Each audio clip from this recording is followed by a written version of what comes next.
आज काय बाबा, आजची एकादशी आणि संडे. आता कधी नव्हे ते संडेला आज फिरायचा दिवस निघाला आणि आज आली एकादशी. तर मग काय पटकन मी लागली फराळचं करायला. आता रात्रीची भाकर होती चवूंसाठी म्हणून फक्त फराळचं केलं आणि त्यातलंच फराळचं थोडं तेही खातील.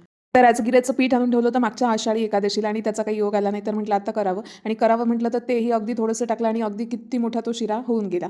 तर आता इकडे माझा शिरा रेडी आहे आणि इकडे माझी भगर रेडी आहे. तर आता कामे तर संपली आहे, तर म्हटलं थोडं खाऊन घ्यावं आणि खाऊन घेतल्यानंतर लगेच आम्ही लागलो तयारीला बाहेर जायसाठी. आता म्हणतात ना, दात आहे पण चणे नाहीत आणि चणे आहेत पण दात नाही, अशासारखी माझी गोष्ट होऊन बसलेली आहे. आता सगळे वेस्टर्न कपडे वगैरे गावाला आहे आणि मी इथे छान फिरत आहे.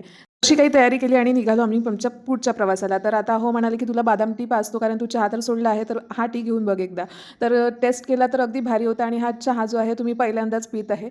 आज जायचं होतं आम्हाला माणिकगड किल्ला पाहायला आणि चंद्रपूर जिल्हा आहे आणि गडचांदूर हे गाव आहे. इथे सिमेंटच्या खूप मोठे-मोठे कारखाने आहेत.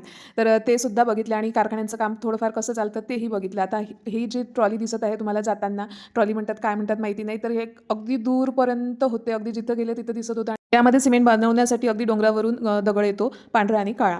माणिकगड किल्ला पाहायला पण इथं अमळनाळा डॅम खूप मोठा आहे आणि त्याचं उद्यानसुद्धा आहे. पण तिथे आम्ही टाईम दिला नाही कारण आम्हाला माणिकगड किल्ला पाहायला यायचं होतं आणि फायनली तिथे येऊन पोहोचलो. आता 300 मीटर अगदी खालून वर या गेटपर्यंत यायचं होतं. पण तेवढंही चढल्यावर असं वाटलं की आपण काहीतरी अचीव केल्यासारखा आनंद झाला होता आणि तिथपर्यंत येईपर्यंत थकलो होतो कारण तो चढाव होता.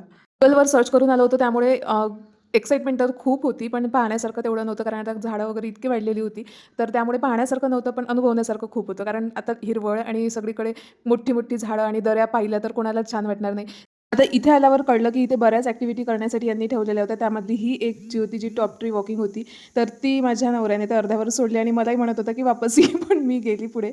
त्यानंतर मी तिथे झिप लॉकिंग पण केलं, पण ते त्यांनी शूट केलं नाही आणि त्यानंतर इथे खोल-खोल दऱ्या आणि खूप छान म्हणजे वातावरण खूप छान होतं पाहण्यासारखं. एक तलाव होता राणी तलाव, तिकडेही आम्ही गेलो नाही आणि नंतर मग पूर्ण अगदी एका ठिकाणावरून दुसऱ्या ठिकाणी जाणं म्हणजे फक्त चालणे आणि चालणे आणि चालणे असं कितीच किलोमीटर आम्ही इथे चाललो असेल. त्यानंतर या किल्ल्याचा निरोप घेतला आणि भूक तर प्रचंड लागली होती, पण एकादशी होती आणि तिथे खाण्यासारखं काहीच नव्हतं. आता खाण्यासारखं काही असतं तर याहून ते खाल्लंच असतं.